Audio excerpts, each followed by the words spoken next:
Сәлеметсіздер ме? Сіздермен плюс республикалық білім беру орталығы және математика тренері Жамбыл.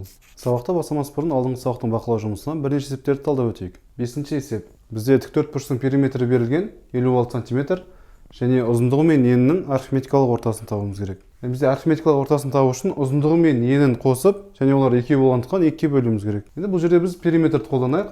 Бізде жалпы тікбұрыштың периметрі ұзындығы мен енін қосып 2-ге көбейткенге тең.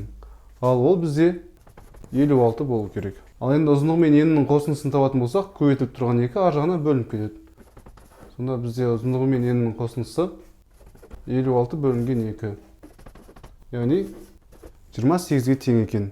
Енді бізде қосындыны таптық, арифметикалық ортаны табатын болсақ, қосындысын бізде 2, яғни ұзындығы мені, сондықтан 2-ге бөлеміз. 28-ді 2-ге бөліп жібереміз. Сонда бізде арифметикалық ортасы 14-ге тең екен. Келесі 6-шы есеп. Бізде группадағы балалардың жастарының арифметикалық ортасы 15 жас екен. Ал жалпы балалардың жастарының қосындысы 330. Сонда группада қанша бала бар, соны табуымыз керек. Енді бізде арифметикалық орта, оны табатын болсақ, барлығын қосып, санына бөлетіміз. Енді бізде керісінше санын табу керек. Санын табу керек болса, яғни біз қосындысын арифметикалық ортасына бөлуіміз керек. Енді санын табайық. Енді бізде қосындысы 330, оны бөліп жібереміз, арифметикалық ортасы 15. Бөліп жіберетін болсақ, бізде 22 шығады екен. Сонда бізде группадағы балалардың саны 22. Келесі 8-ші есеп. Бізде екі санның арифметикалық ортасы 45-ге тең, және бірінші сан екінші саннан қарағанда 5 есе аз. Бізде екі санның арифметикалық ортасын табу үшін екеуін қосып 2-ге бөлуіміз керек. Бізде бірақ екеуі де белгісіз, онда теңдеу құрастырып алайық. Менде бірінші сан аз болғандықтан оны x деп белгілеп алайын. Бірінші сан 5 есе аз, яғни керісінше екінші сан 5 есе көп дегенді білдіреді. Сонда екінші сан 5 есе көп болса, x-ті 5-ге өтеміз, яғни 5x болады. Яғни бізде теңдеу құрастыратын болсақ, сонда екеуін белгілеп алдық, екеуін қосып, яғни x пен 5x. Қосындысын 2-ге бөлсек, бізде арифметикалық ортасы шығу керек, яғни ол бізде 45. Енді теңдеу шығарайық. Бізде x-қа 5x қоссақ 6x, 6x-ті 2-ге бөлеміз, сонда 3x болады. Екінші жағында 45. Енді x табу үшін 45-ті 3-ге бөлеміз. X-іміз бізде 15-ге тең екен. X деп біз бірінші санды белгілегенбіз. Бірінші санымыз 15, ал екінші санымыз 5x, яғни 5-ге көбейтуіміз керек. 15-ті 5-ге көбейтеміз. Сонда екінші санымыз 75 екен. 10-шы есеп. Кабинетте 10 адам отыр, және олардың жастарының арифметикалық ортасы 25. Және бір адам кеткен кезде қалған адамдардың жастарының арифметикалық ортасы 23 болды. Осы кетіп қалған адамның жасы қаншада, соны табуымыз керек. Яғни бізде саны белгілі және арифметикалық ортасы белгілі. Біз қосындысын табу үшін арифметикалық ортасын санына көбейтетіміз. Онда басында болған 10 адамның жастарының қосындысын табайық. Онда 25-ті 10-ға көбейтеміз. Сонда 250 екен.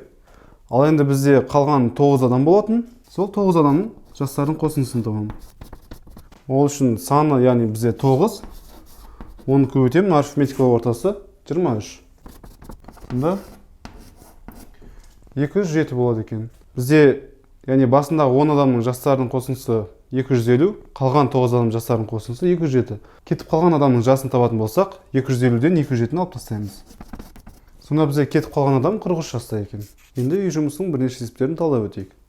14-ші есеп. Бізде 3 санның арифметикалық ортасы 132-ге тең, және бірінші сан екінші саннан 26-ға көп, ал үшінші сан екінші саннан 3 есе көп дейді.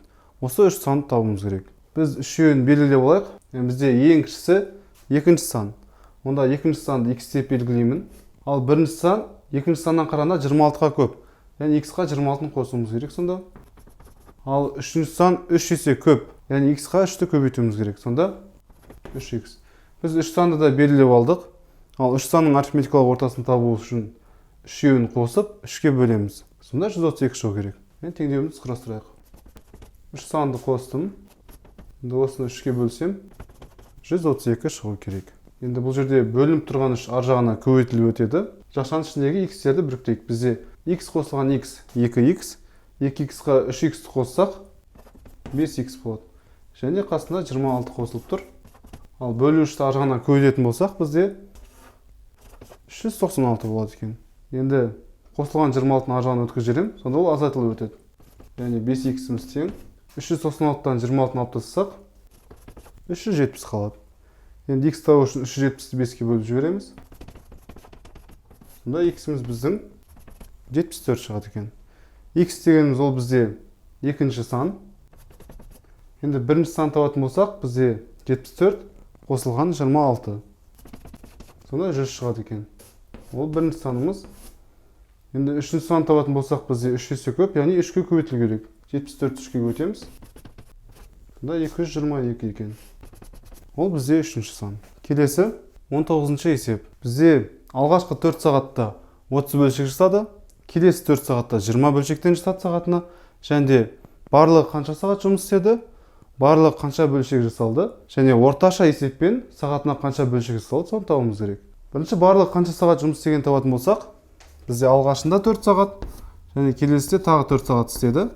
Сонда 8 сағат жұмыс жасады. Енді барлығы қанша бөлшек жасаған табатын болсақ, алғашқы 4 сағатта сағатына 30 бөлшектен 4-ті 30-ға көбейтеміз. Ал келесі 4 сағатта 20 бөлшектен келесі жасағанда бізде 4-ті 20-ға көбейтеміз. Ал жалпы бізде бөлшек табатын болсақ, осылардың қосындысы. 4-ті 30-ға көбейтсек 120, және де 4-ті 20-ға көбейтсек 80. Сонда бізде 120-ға 80-ді қосамыз, барлығы 200 бөлшек жасапты. Келесі, сағатына орта есеппен қанша бөлшек жасалды? Бізде барлық жасалған бөлшек өзі 200 бөлшек, және барлық кеткен уақыты 8 сағат. Онда 1 сағаттағысын табу үшін 200-ді 8-ге бөліп жіберуіміз керек. Сонда сағатына орта есеппен 25 бөлшек жасалған екен. Келесі 20-шы есеп. Бізде футбол командасында 11 ойыншы бар екен. Және осы 11 ойыншының орташа жастары, яғни жастардың арифметикалық ортасы 22 жас. Және бір адам жарақат алып ойыннан шығады. Қалған адамның жастарының арифметикалық ортасы 21. Бұл жерде кеткен адамның жасын табуымыз керек, және барлық ойыншылардың жастарының қосындысын табуымыз керек. Біз бұл жерде 11 ойыншы бар, яғни саны белгілі, және арифметикалық ортасы белгілі болса, бірден барлығының қосындысын таба аламыз. Қосындысын табатын болсақ, өзі барлығы 11 адам болатын, 11 адамның қосындысы, ол санына арифметикалық ортасын көбейтеміз. Яғни 11-ге көбейтуіміз керек 22-ні. 242 жас. Ал енді қалған 10 ойыншының жастарының қосындысын табатын болсам, бізде саны 10, және оны көбейтеміз, арифметикалық ортасы 21. Сонда 210 жас болады екен. Яғни бізде 11 адам болған кезде 242, және бір адам кетіп қалған кезде 210 болды. Яғни жаңағы кеткен адамның жасын табу үшін 242-ден 210-ды алып тастаймыз. Сонда кеткен адамның жасы 32 жаста екен. Бүгінгі біздің өтетін тақырыбымыз кесулер. Яғни біз бұл тақырыпта ағаштарды немесе бөренелерді бірнеше бөлшекке бөлу үшін қанша рет кесу керек, соны анықтайтын боламыз. Мысал ретінде қарастырып көрейік. Ағаш салайын. Енді біз пайда болған бөлшектермен кесулерді санап көрейік. Мысалға ағашты қақ ортасынан бір рет кесіп жіберейін. Бір рет кессем менде екі жағында екі бөлшек пайда болады. Ал екі рет кесетін болсақ, ол кезде бізде ағашымыз 3 бөлшекке бөлінеді. 3 рет кесетін болсақ, онда бізде 1, 2, 3, 4, яғни 4 бөлшекке бөлінеді екен. Бұл жерде біз заңдылықты қарайтын болсақ, бізде әрқашан кесулер бөлшек санынан қарағанда біреуге аз. Немесе керісінше бөлшектер кесу санынан қарағанда біреуге көп болады. Енді бірнеше мысалдармен қарастырып көрейік. Бірінші мысал. Бөренені 6 рет кесетін болсақ, қанша бөлік пайда болады, соны табуымыз керек. Біз яғни бөренені салайық. Енді 6 рет кесеміз. 1 рет, 2 рет, 3 рет, 4 рет, 5 рет, және 6 рет. 6 рет кесетін болсам, мен бөліктерін санап шығайық. 1, 2, 3, 4, 5, 6, 7. Бұл жерде бізде 7 бөлік бар екен. Біз бағана айтып өткендей, бөліктер кесуден қарағанда біреуге артық. Келесі екінші мысал. Бізде 10 бөлшек болу үшін қанша рет кесуіміз керек? Бөренені 10 бөлшекке бөліп алайық.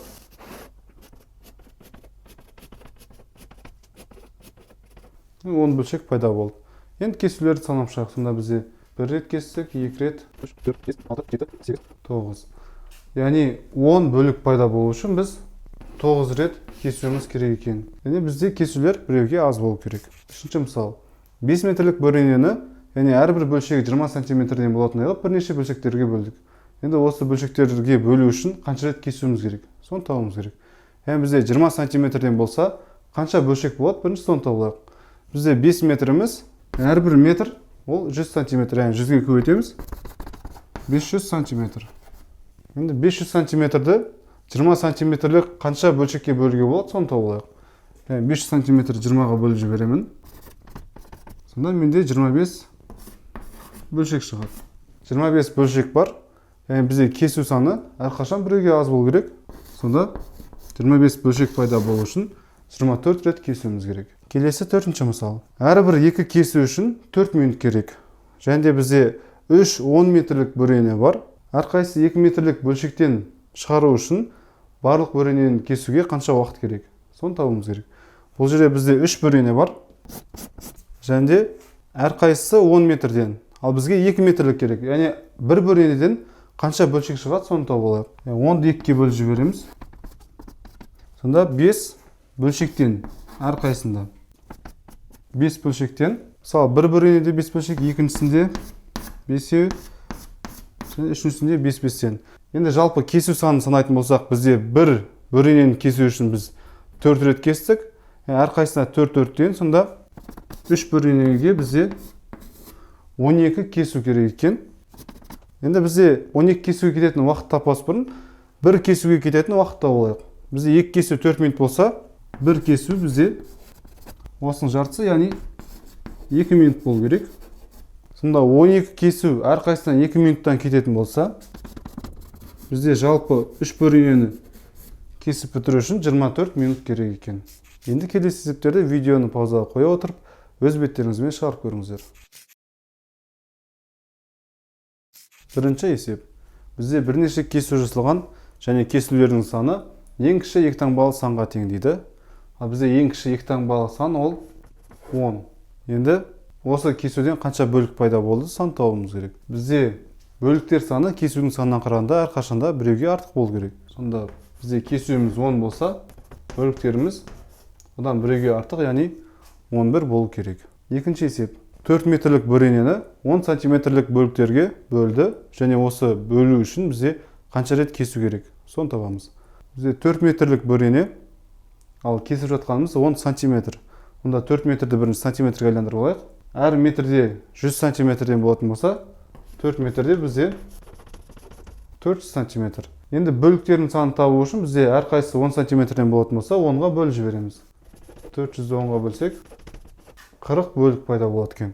Енді бізде 40 бөлік пайда болу үшін неше рет кесу керек? Бізде кесудің саны бөліктің санынан біреуге аз болу керек. Яғни 40-тан 1-ді алып тастаймыз.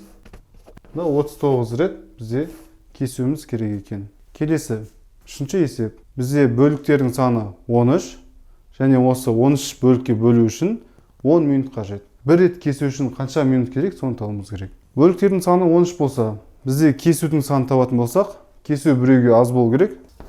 13-тен 1-ні алып тастаймыз. Бізде 12 кесу бар. 12 кесу, ал оған кететін уақыт бізде 10 минут. Енді бір кесуге кететін уақыт табу үшін біз 10-ды 12-ге бөлуіміз керек, бірақ 10 минут бізде 12-ге бөлінбейді. Онда минутты біз секундқа айландырып жіберейік. Сонда әрбір минутта 60 секундтан болатын болса, 10 минутта 600 секунд. 600 секунд. Енді 12 рет кесуге 600 секунд кетсе, бір рет кесуге кеткен уақытын табу үшін 600-ды 12-ге бөліп жібереміз. Сонда бір рет кесу үшін 50 секунд керек екен. Келесі төртінші есеп. Бізде 3 рет кесу үшін 9 минут қажет. Ал 9 метрлік бөренені 50 сантиметрлік бөліктерге бөлу үшін қанша уақыт керек? Соны табуымыз керек. Біз бірден тауып жіберейік. Бұл жерде 3 рет кесу үшін 9 минут болса, бір рет кесу үшін 9-ды 3-ге бөліп жібереміз, яғни 3 минут керек. Бір рет кесу үшін 3 минут керек. Енді 4 бөрене емес, бір бөрененікін табатын болсақ, 9 метрлік бөрене, ал бізде бөліктеріміз 50 сантиметрден. 9 метрді сантиметрге айландырамыз. Әрбір метрде 100 сантиметрден болатын болса, 900-ге өтеміз. Сонда 900 сантиметр. Енді 900 сантиметрді 50 сантиметрлік бөліктерге бөлейік. Сонда бір бөренедегі бөлік табамыз. 900-ды 50-ге бөлсек, бізде 18 екен. Бір бөренеде 18 бөлік бар. Яғни бір бөренені 18 бөлікке бөлу үшін біз, яғни кесулер біреуге аз болу керек. 17 рет кесеміз. Бізде 17 рет кесеміз, ал бізде бөрененің саны 4-еу. Онда әрқайсына 17 рет кесетін болсақ, 17-ні 4-ке көбейтейік. Мына жалпы 68 кесу бар. Бізде бір кесу үшін 3 минут керек болса, 68 кесу үшін қанша минут керек? Оны табу үшін 68-ді 3-ке көбейтеміз. Сонда бізде 204 минут керек екен. Осымен біздің бүгінгі сабағымыз аяқталды. Үй жұмысын жасауды ұмытпаңыздар. Бәріңізге сәттілік, сау болыңыздар.